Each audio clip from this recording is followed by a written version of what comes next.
Biblia, el Evangelio según San Mateo, en el capítulo 27.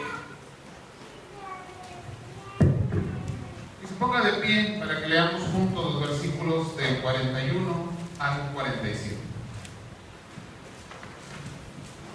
Mateo capítulo 27, versículos del 41 al 47.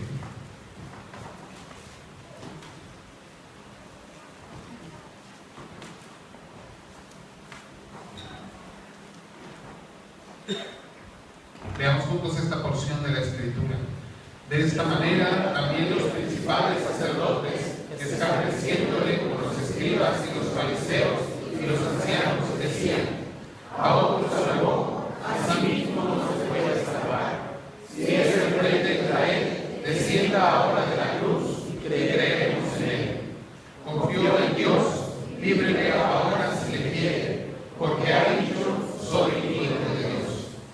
Lo mismo le injuriaban también los ladrones que estaban crucificados con él.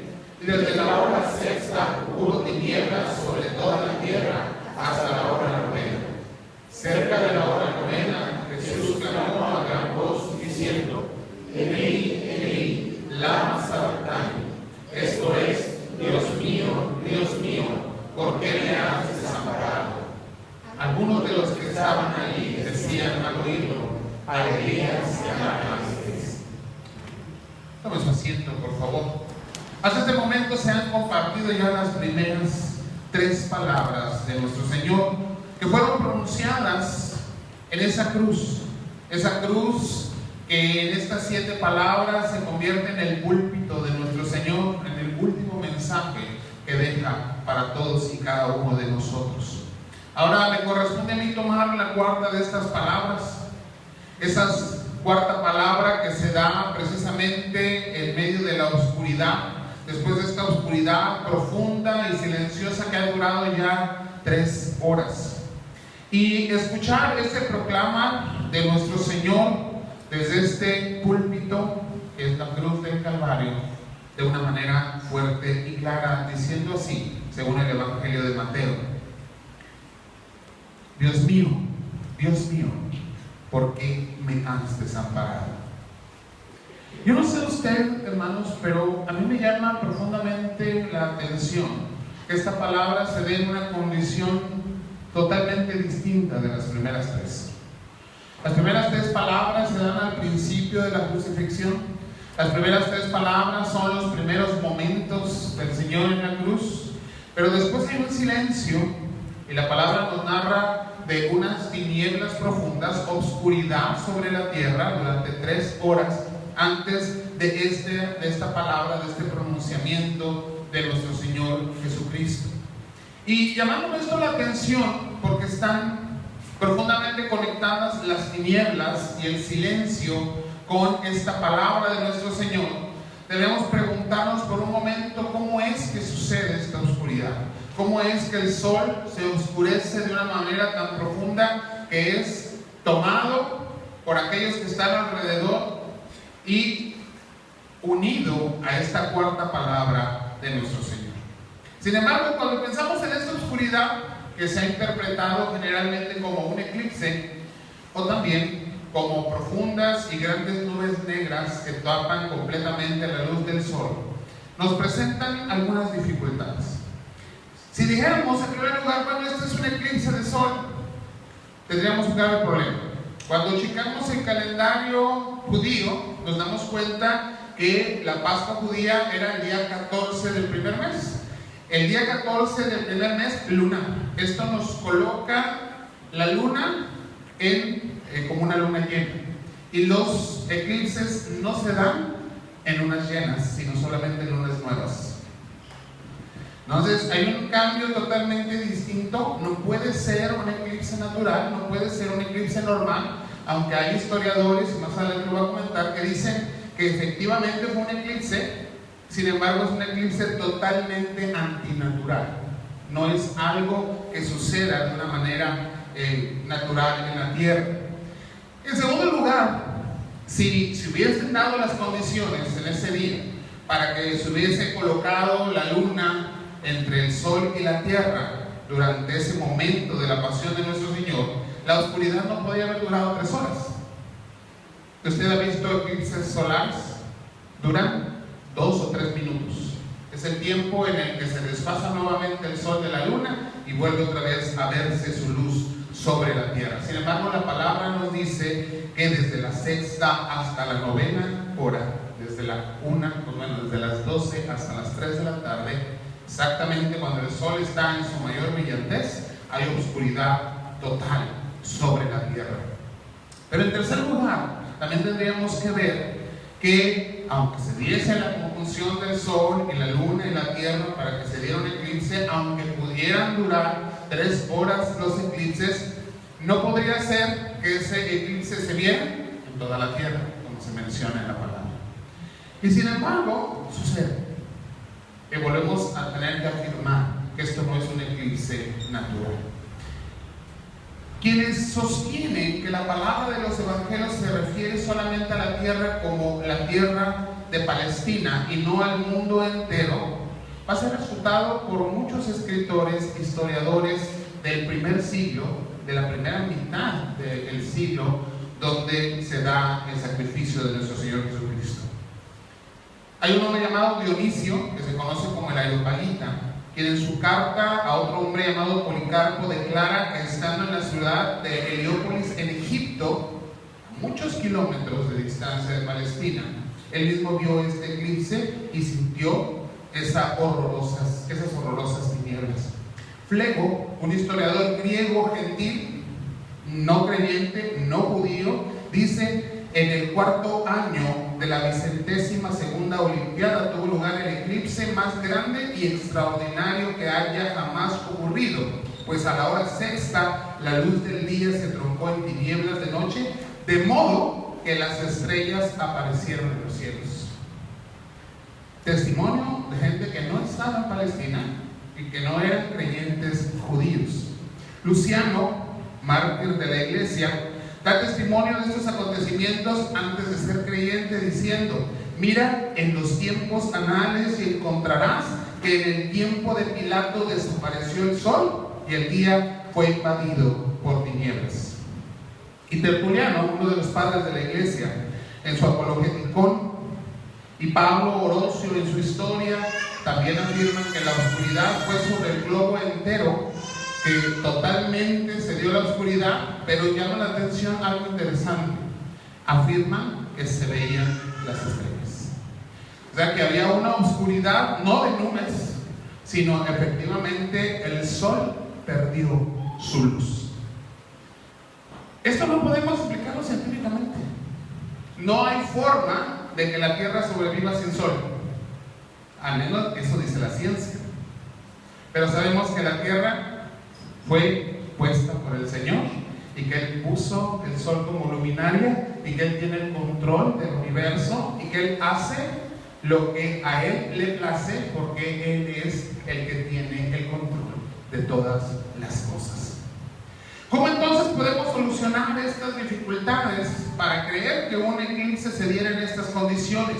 Bueno, tendremos que afirmar que el eclipse de la muerte de nuestro Señor Jesucristo no es un eclipse natural. Es un eclipse totalmente antinatural y que verdaderamente se da porque el Creador del cielo y de la tierra, como lo afirma Juan en el capítulo 1, aquel por quien todas las cosas fueron hechas y sin Él nada de lo que ha sido hecho fue hecho, estaba siendo afectado y por lo tanto la misma creación fue afectada. Un eclipse de sol que duró 3 horas, cuando solo duran entre 2 y 3 minutos, y sin embargo tinieblas cubren completamente la tierra y no es regido de una forma natural por las leyes que están ordenando continuamente el movimiento de la tierra y del sol, sino que de una manera poderosa de aquel que tiene el control de todo lo que existe, simplemente la luna, entonces se detiene y es colocada entre el sol y la tierra. Y ahí está durante 3 horas. Y después el mismo Dios que puso los planetas en el universo la coloca otra vez en su lugar. ¿Cómo es que este eclipse puede tornar en oscuridad toda la tierra? Bueno, solamente podríamos decir que lo que no puede hacer la luna y el sol, lo puede hacer el Dios Todopoderoso. No hay otra forma de explicarlo. Esto no es algo que suceda de manera natural, algo especial estaba sucediendo en la tierra. Y es que nuestro Señor Jesucristo estaba en la cruz del Calvario pagando nuestra deuda. ¿Qué podemos hacer tú y yo hoy ante esta verdad? Agradecer y vivir una vida siguiendo la voluntad de nuestro Dios. La cuarta de las palabras de nuestro Señor Jesucristo: Elí, Elí, lama sabactani. Dios mío, ¿por qué me has desamparado? Ese desamparo de Cristo por parte de su Padre puede ser interpretado solamente como que en ese momento la protección, el desamparo de Dios es sentido en el cuerpo, en el alma, en el espíritu de nuestro Señor Jesucristo, que está muriendo en la cruz. ¿Cómo es que el Padre Celestial puede desamparar a su propio Hijo? Recordemos que delante de Dios, en la presencia de Dios y a los ojos de Dios, solamente puede haber santidad. En la comunión perfecta que ha habido entre el Padre y el Hijo por la eternidad, en ese momento está siendo quebrada, porque todo el peso, toda la carga, toda la oscuridad de nuestro pecado, del pecado de aquellos elegidos para ser salvos desde la fundación del mundo con nuestros primeros padres, hasta el pecado del último ser humano que nazca sobre la tierra, elegido por Dios para salvación antes de que Cristo vuelva, estaba siendo puesta en esa cruz, clavada en esa cruz, sobre los hombros de nuestro Señor. El peso de todo ese pecado, de todas esas tinieblas, se refleja inmediatamente sobre la misma creación, porque la creación es sostenida por el poder de nuestro Dios. Entonces, delante del pecado, delante de la oscuridad y las tinieblas que cubrieron a nuestro Señor realmente, porque Él llevó nuestro pecado, Él se siente desamparado ante la santidad de nuestro Padre Celestial. Sin embargo, esta fue la voluntad del Padre. Y no solo la voluntad del Padre, sino también la misma voluntad del Hijo, quien se entregó a sí mismo por nosotros, y la voluntad del Espíritu Santo para que se cumpliese aquello que como Trinidad habían determinado que sucediera para que tú y yo pudiéramos ser salvados. Se estaba cumpliendo un designio de nuestro Dios. Dios desamparó, pero hay que corregir algo que muchas veces se piensa: no abandonó a su Hijo. No se mantuvo la seguridad sobre la carne, la humanidad que nuestro mismo Señor había tomado para hacerse como uno de nosotros. Porque si el Padre hubiese protegido en ese momento al Hijo, no hubiese podido ser cargado sobre él el pecado.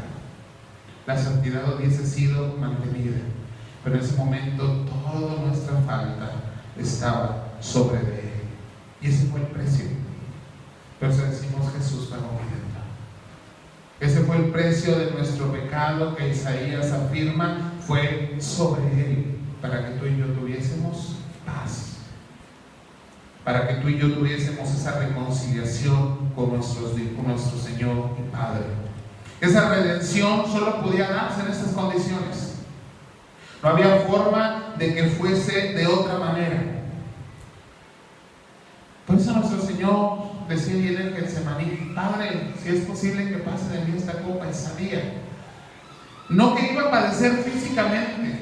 Yo creo que en verdad, y el Señor mismo lo demuestra en la cruz, el sufrimiento físico no es algo que le importa.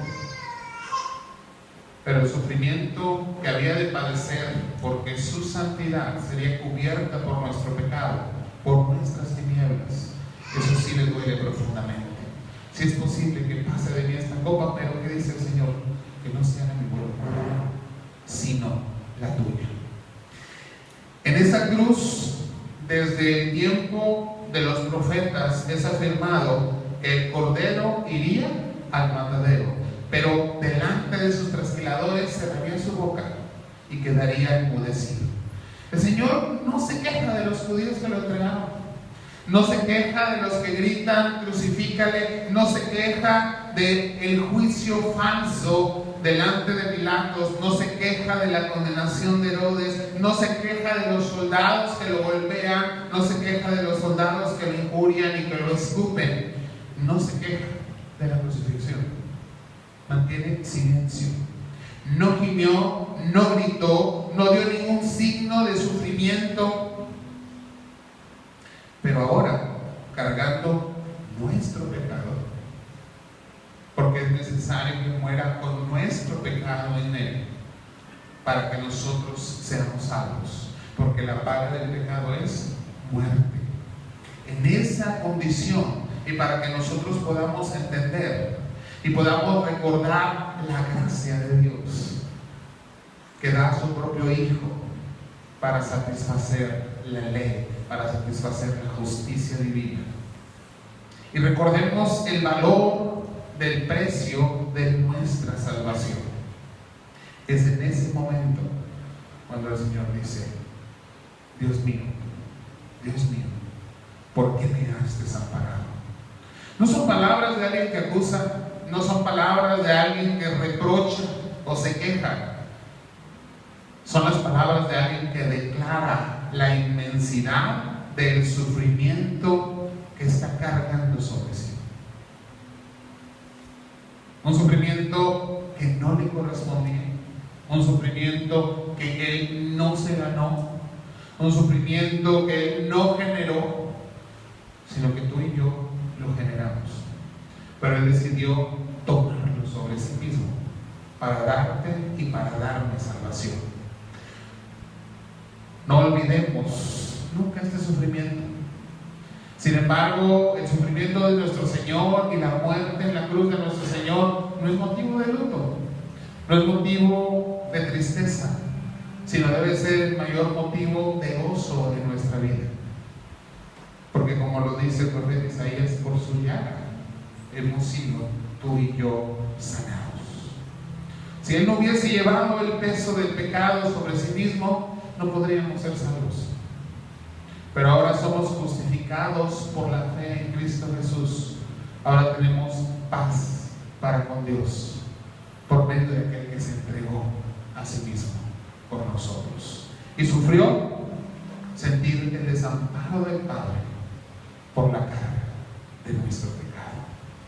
Así que sigamos buscando una vida de gratitud, una vida de entrega, una vida de gozo, una vida en la que sirvamos al Señor cada día por todo el amor con el que Él se entregó por nosotros. Señor, te bendiga.